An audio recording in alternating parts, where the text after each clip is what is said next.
نحمده ونستعينه ونعوذ بالله من شرور أنفسنا من سيئات أعمالنا من يهده الله فلا مضل له ومن يضلله فلا هادي له وأشهد أن لا إله إلا الله وحده لا شريك له وأشهد أن محمدا عبده ورسوله أما بعد فإن خير الحديث كتاب الله وخير الهدي هدي محمد صلى الله عليه وسلم وشر الأمور محدثاتها وكل محدثة بدعة وكل بدعة ضلالة وكل ضلالة في النار.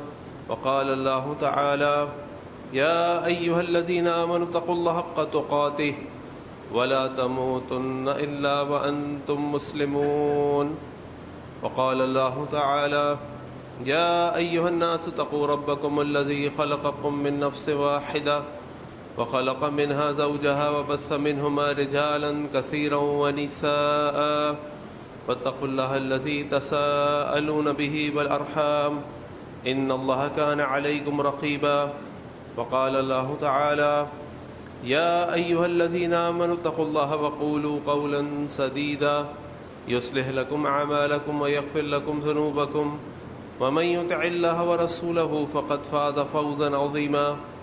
اللهم صل على محمد وعلى آل محمد كما صليت على إبراهيم وعلى آل إبراهيم إنك حميد مجيد.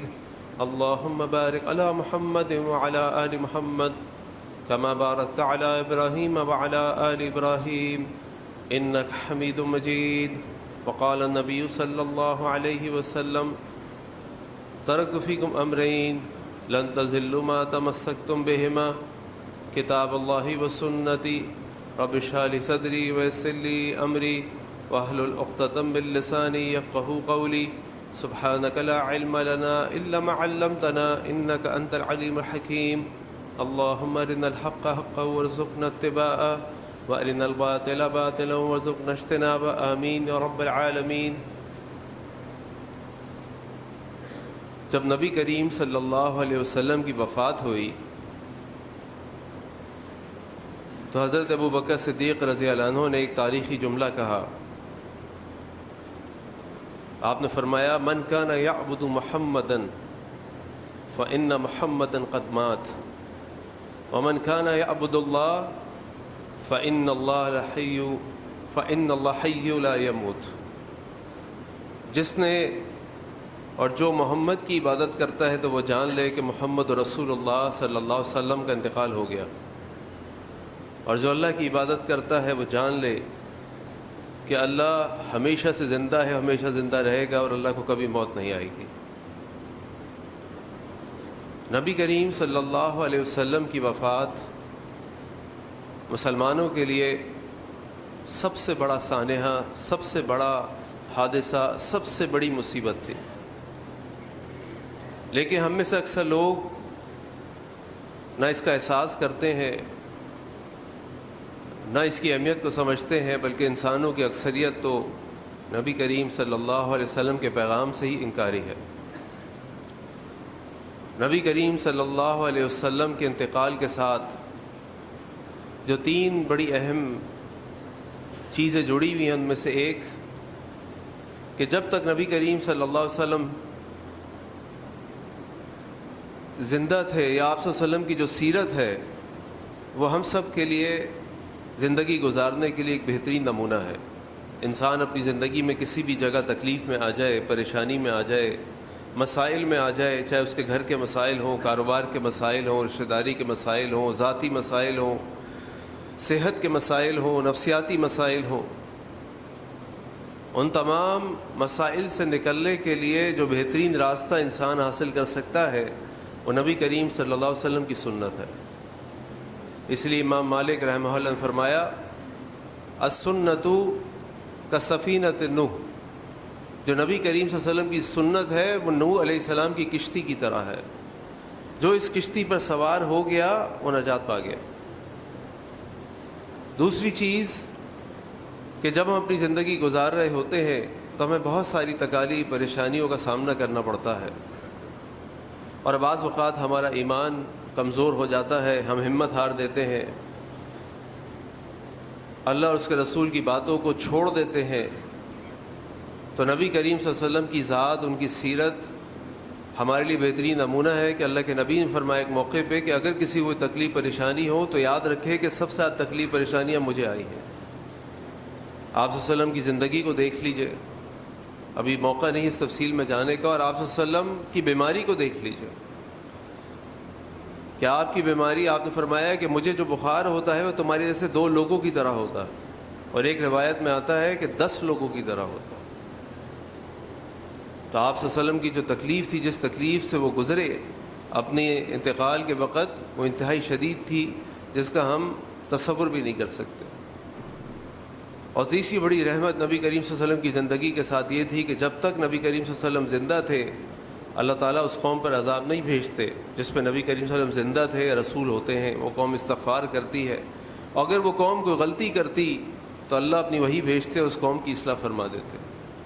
آج جو ہمارے حالات اور معاملات ہیں، جس طرح دشمن تو ہم پہ حملہ آور ہے ہی، اور ہم ایک دوسرے پہ جس طرح حملہ آور ہیں اور ایک دوسرے کی دشمنی میں اترے ہوئے ہیں کہ تم ایسے اور تم ایسے اور تم ایسے، تم کافر، تم مبتدع، تم یہ اور تم وہ، تو نبی کریم صلی اللہ علیہ وسلم کی ذات اگر موجود ہوتی، آپ زندہ ہوتے، تو ہماری اصلاح ہو جاتی اور ہم اس طرح ایک دوسرے سے لڑ مڑ نہیں رہے ہوتے۔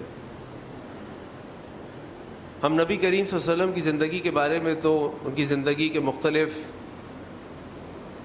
موضوعات کے بارے میں تو پڑھتے رہتے ہیں، لیکن آج میں آپ کے سامنے جو سیرت النبی کا سب سے زیادہ تکلیف دہ بیان کرنے کے اعتبار سے، سننے کے اعتبار سے، سوچنے کے اعتبار سے جو موضوع ہے، اس پہ بات کروں گا، جس کے بارے میں ہمیں سے اکثر لوگوں کو علم نہیں ہوتا، اور وہ ہے نبی کریم صلی اللہ علیہ وسلم کی وفات۔ نبی کریم صلی اللہ علیہ وسلم کی وفات جس سال ہوئی 10 ہجری میں ہی آپ صلی اللہ علیہ وسلم کو اللہ تعالیٰ نے اشارے دینے شروع کر دیے تھے، جس سے لوگوں کو پتہ بھی چلنا شروع ہو گیا تھا، احساس ہو گیا تھا کہ کچھ ہونے والا ہے۔ نبی کریم صلی اللہ علیہ وسلم نے اس سال رمضان میں جبریل علیہ السلام کے ساتھ 2 دفعہ قرآن کا دورہ کیا، ورنہ آپ کی عادت یہ تھی کہ جبریل 1 دفعہ دورہ کراتے تھے۔ رسول اللہ صلی اللہ علیہ وسلم کی عادت مبارکہ یہ تھی کہ رمضان میں 10 دن کا اعتکاف کرتے تھے۔ اس سال آپ نے رمضان میں 20 دن کا اعتکاف کیا۔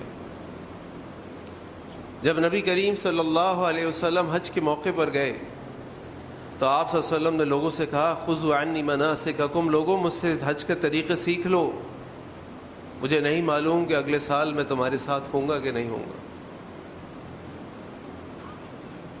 اور عید الاضحیٰ حج کے بعد اللہ تعالیٰ نے سورۃ النصر نازل فرمائی کہ اذا جاء نصر اللہ، اور جب اللہ کی مدد آ گئی اور لوگ اللہ کے دین میں جوق در جوق افواج کے طور پہ داخل ہونے لگے، فسبح بحمد ربک واستغفرہ انہ کان توابا، تو تم اپنے رب کی تسبیح بیان کرو۔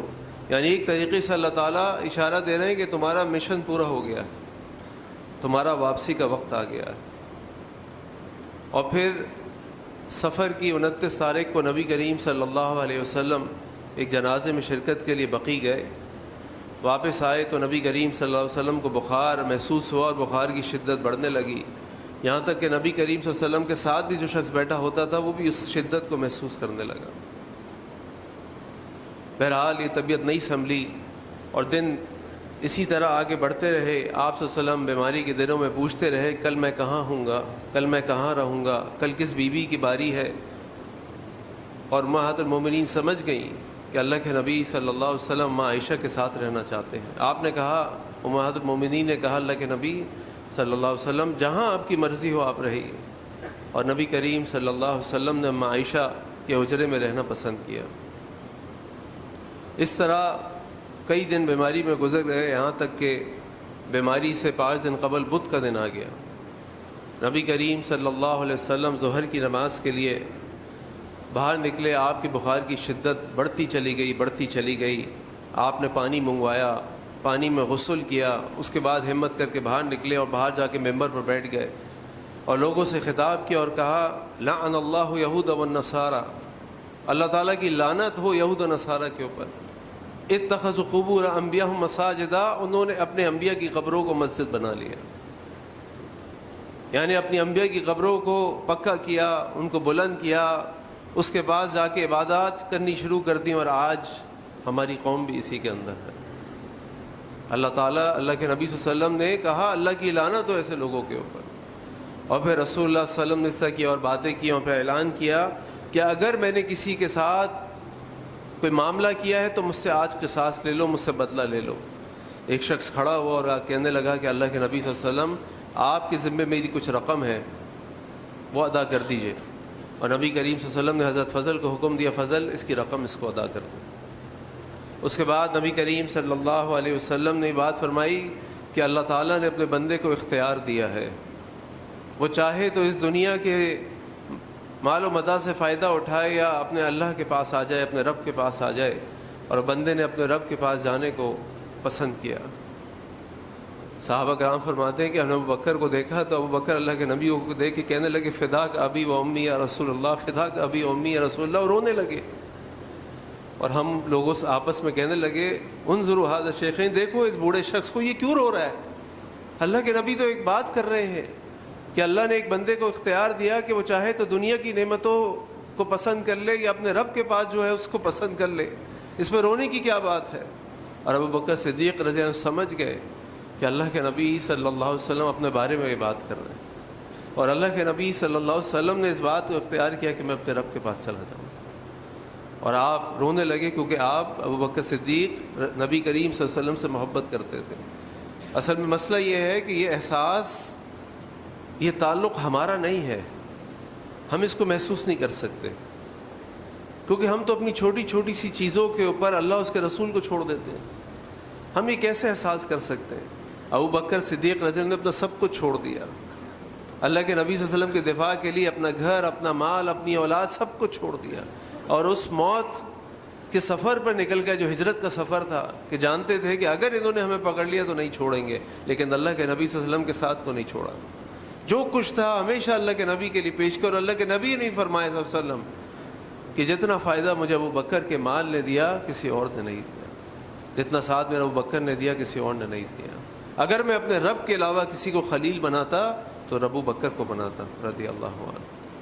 اس کے بعد جمعرات کا دن آ گیا، اللہ کے نبی صلی اللہ علیہ وسلم کی طبیعت مستقل خراب ہوتی رہی، مستقل خراب ہوتی رہی، آپ کو غشی کے دورے پڑتے رہے، اور آپ کی جب آنکھ کھلی عشاء کا وقت تھا، آپ نے پوچھا کہ لوگوں نے نماز پڑھ لی؟ اور آپ کو بتایا گیا کہ نہیں، لوگ آپ کا انتظار کر رہے ہیں۔ آپ نے ہمت کرنے کی کوشش کی لیکن آپ پھر غشی کا دورہ پڑا اور آپ بے ہوش ہو گئے۔ پھر آپ کی آنکھ کھلی، پھر آپ نے پوچھا لوگوں نے نماز پڑھ لی؟ اور لوگوں کو بتایا گیا لوگ انتظار کر رہے ہیں، اور پھر آپ نے ہمت کی لیکن آپ پھر ڈہ گئے۔ اور اس کے بعد تیسری دفعہ جب نبی کریم صلی اللہ علیہ وسلم کے ساتھ یہی معاملہ ہوا تو آپ نے حکم دیا کہ ابو بکر کو کہو کہ وہ لوگوں کو نماز پڑھا لے۔ ابو بکر صدیق رضی اللہ عنہ نے اس دن نماز پڑھائی، اور اس دن سے لے کر یعنی جمعرات کی عشاء، جمعہ، ہفتہ اتوار اور پیر کی فجر، 17 نمازیں ابو بکر صدیق رضی اللہ عنہ نے پڑھائیں اللہ کے نبی صلی اللہ علیہ وسلم کی زندگی میں۔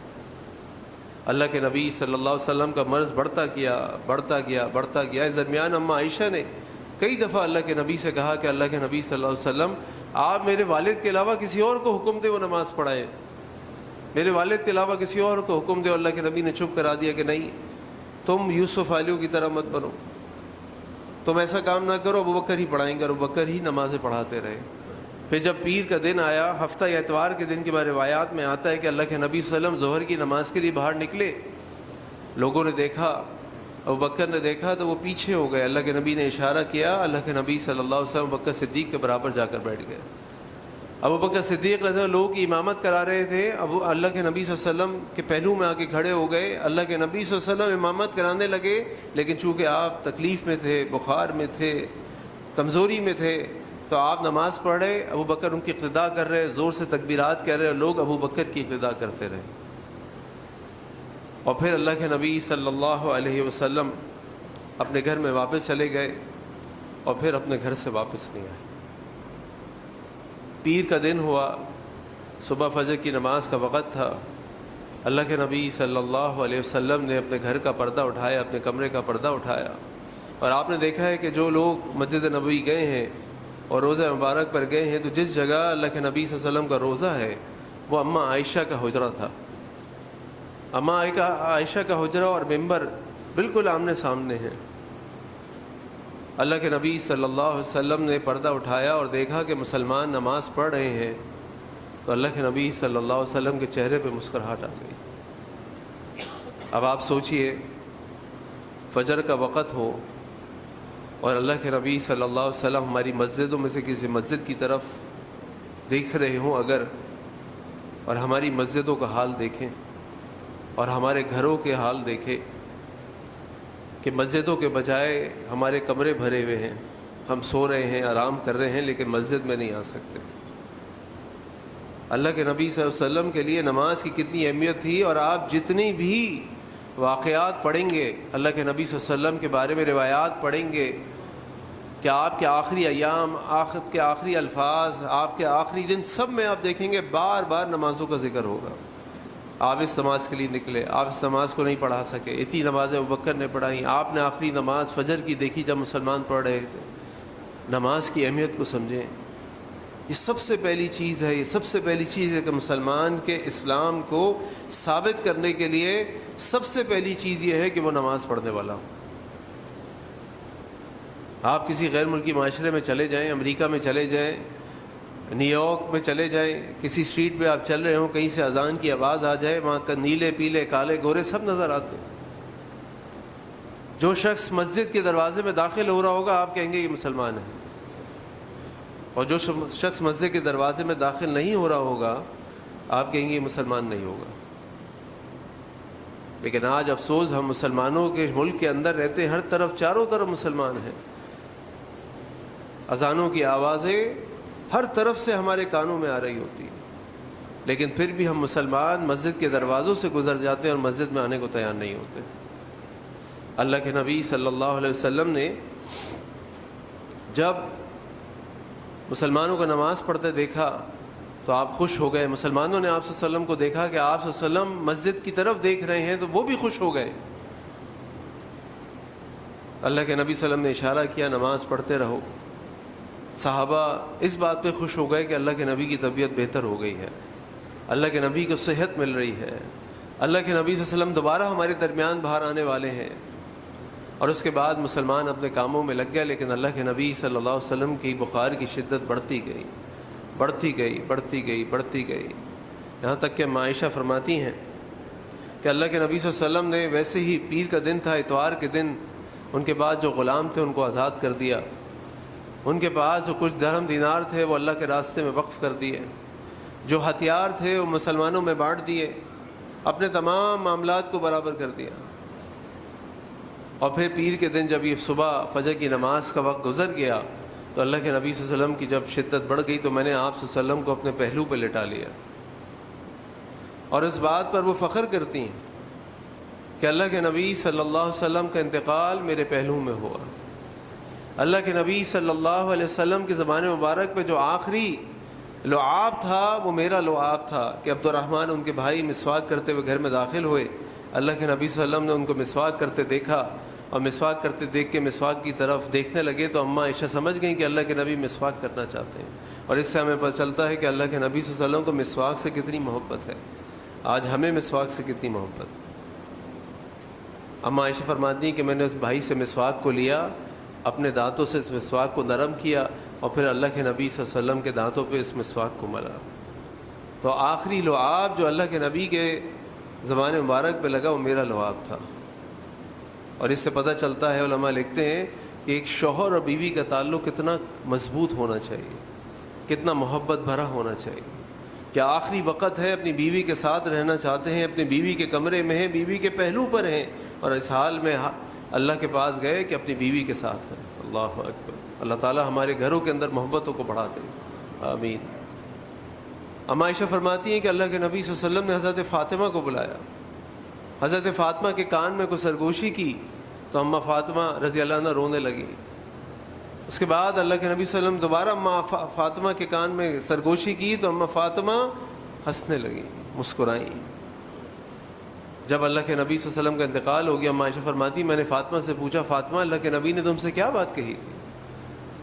تو کہنے لگیں کہ اللہ کے نبی صلی اللہ علیہ وسلم نے جب پہلی دفعہ سرگوشی کی تو آپ نے کہا کہ فاطمہ میں اس دنیا سے جانے والا ہوں، میں رونے لگی۔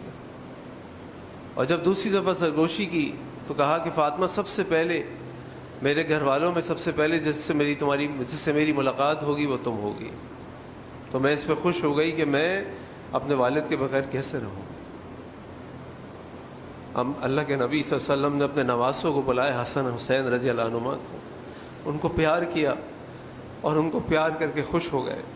اور اس کے بعد کی زبان سے کلمات نکلنے لگے، لا الہ الا اللہ ان للموت سکرات، لا الہ الا اللہ ان للموت سکرات، لا الہ الا اللہ ان للموت سکرات. اور آپ دعائیں کرنے لگے، اللہم اغفر لی، اللہم اغفر لی وارحمنی والحقنی بالرفیق الاعلی، اللہم اغفر لی وارحمنی والحقنی بالرفیق الاعلی.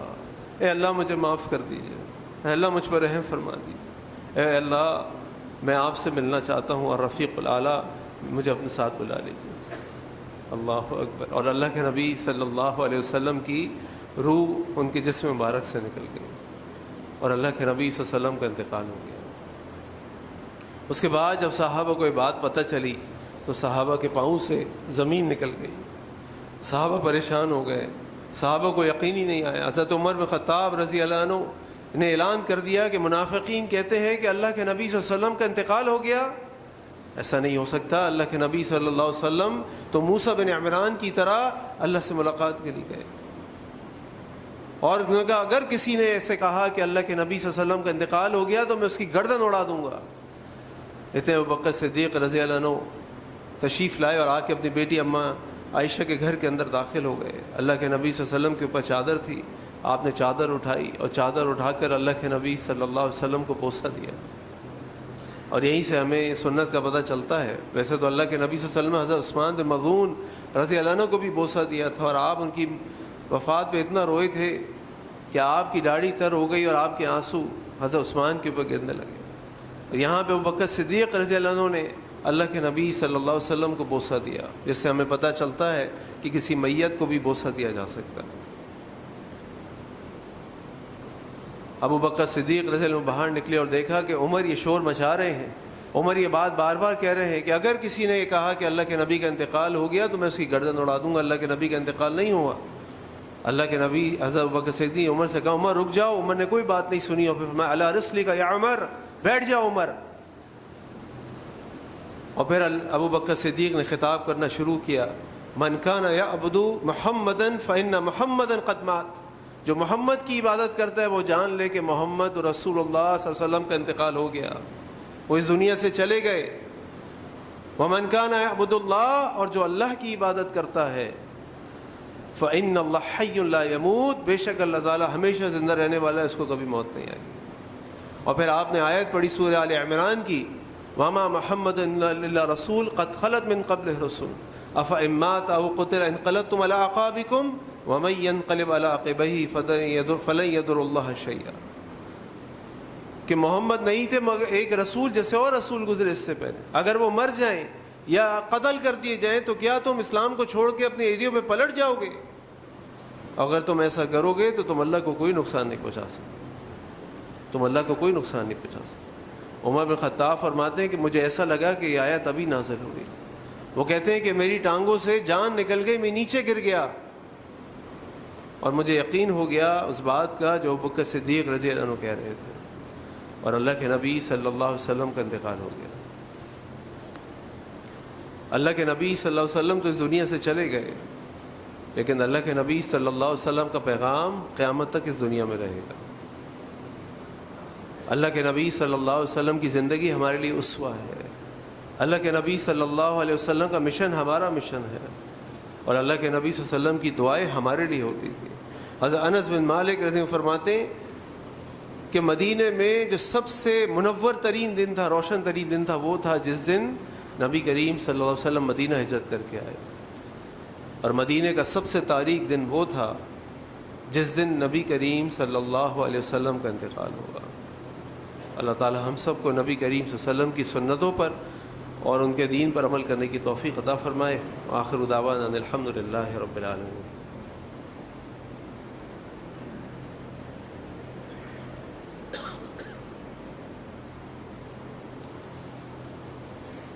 الحمد للہ رب العالمین والصلاة والسلام علی سید الانبیاء المرسلین اما بعد۔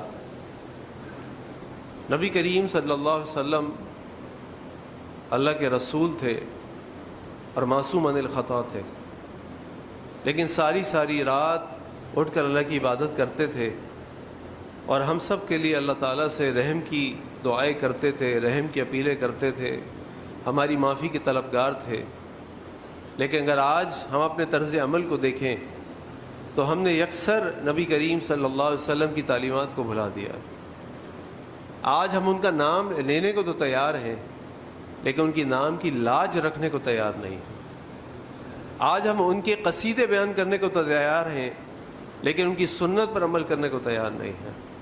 اور نبی کریم صلی اللہ علیہ وسلم کی خواہش، ایک روایت میں آتا ہے، صحیح روایت کے اندر، کہ آپ صلی اللہ علیہ وسلم یہ خواہش کرتے تھے کہ میں اپنے بھائیوں سے ملوں۔ صحابہ نے کہا اللہ کے نبی صلی اللہ علیہ وسلم ہم آپ کے بھائی نہیں ہیں، ہم تو آپ کے بھائی ہیں۔ آپ فرمائے نہیں، تم میرے بھائی نہیں ہو، تم میرے اصحاب ہو۔ میرے بھائی تو وہ ہوں گے جنہوں نے مجھے دیکھا نہیں ہوگا لیکن میری سنت پر عمل کرتے ہوں، میری سنت سے محبت کرتے ہوں گے۔ میری خواہش ہے کہ میں اپنے بھائیوں سے ملوں۔ اگر ہم چاہتے ہیں کہ ہم جب نبی کریم صلی اللہ علیہ وسلم سے ملیں اور وہ ہم سے خوش ہوں اور وہ کہیں کہ میرے بھائی آ گئے، میرا بھائی آ گیا، تو ہمیں نبی کریم صلی اللہ علیہ وسلم کی زندگی، ان کے اسوہ، ان کی تعلیمات پر عمل کرنا ہوگا۔ باتوں سے کام نہیں چلے گا، باتوں سے تو دنیا بھی نہیں ملتی، آخرت کیسے ملے گی؟ تو اللہ کے نبی صلی اللہ علیہ وسلم کی سچی محبت کا تقاضا یہ ہے کہ نبی کریم صلی اللہ علیہ وسلم کی تعلیمات پر عمل کیا جائے، ان کے اسوے پر عمل کیا جائے، ان کی سنتوں پر عمل کیا جائے، ان کی زندگی کے مشن کو اپنا مشن بنایا جائے، اس کے لیے اپنی زندگی کو لگایا جائے۔ اور یہ کام الحمدللہ ہم سب کر سکتے ہیں۔ اللہ نے جس کو جو بھی وسائل دی ہیں اس کے مطابق، اگر وہ ممبر پر ہے تو یہاں بھی اس کے کام یہی ہے کہ اس دین کی صحیح تعلیم کو لوگوں تک دے اور نبی کریم صلی اللہ علیہ وسلم کی سنتوں کو لوگوں کے سامنے رکھے۔ اگر وہ عام آدمی ہے، اپنے گھر میں، اپنی فیملی کے ساتھ، اپنے بچوں کے ساتھ، اپنے کاروبار میں، اپنے برادری میں، رشتہ داروں کے ساتھ نبی کریم صلی اللہ علیہ وسلم کے اسوے کے مطابق زندگی گزارے، عمل کرے، لوگوں کے دلوں میں خود ہی اللہ کے نبی کی محبت پیدا ہو جائے گی صلی اللہ علیہ وسلم۔ اللہ سے دعا ہے کہ اللہ تعالی ہم سب کو نبی کریم صلی اللہ علیہ وسلم سے اچھی محبت، ان کی سنتوں سے محبت، ان کی سنتوں پر عمل کرنے والا بنا دے۔ اللہ سے دعا کریں کہ اللہ دنیا میں جہاں جہاں مسلمان تکالیف پریشانیوں کو شکار، اللہ تعالیٰ ان کی مشکلات کو دور فرما دے۔ اے اللہ فلسطین کے مسلمانوں کی مدد فرما دے، اللہ غزہ کے مسلمانوں کی مدد فرما دے، اے اللہ مسلمانوں کے دشمنوں کو نیست و نابود فرما دے، ان حنود، یہود، نصارہ، کفار، اللہ ان کو تباہ برباد فرما دے۔ اے اللہ ہمارے ملک پاکستان کی حفاظت فرما دے۔ اے اللہ ہمارے حکمرانوں کو اپنے فیصلے قرآن و سنت کے مطابق کرنے کی توفیق عطا فرما دے۔ اے اللہ آپ نے ان کو اسلام کی دولت بھی تو دی، اللہ ان کو ایمان کی غیرت بھی عطا فرما دے۔ اللہ ان کو اچھے اخلاق اور اتحاد و اتفاق عطا فرما دے۔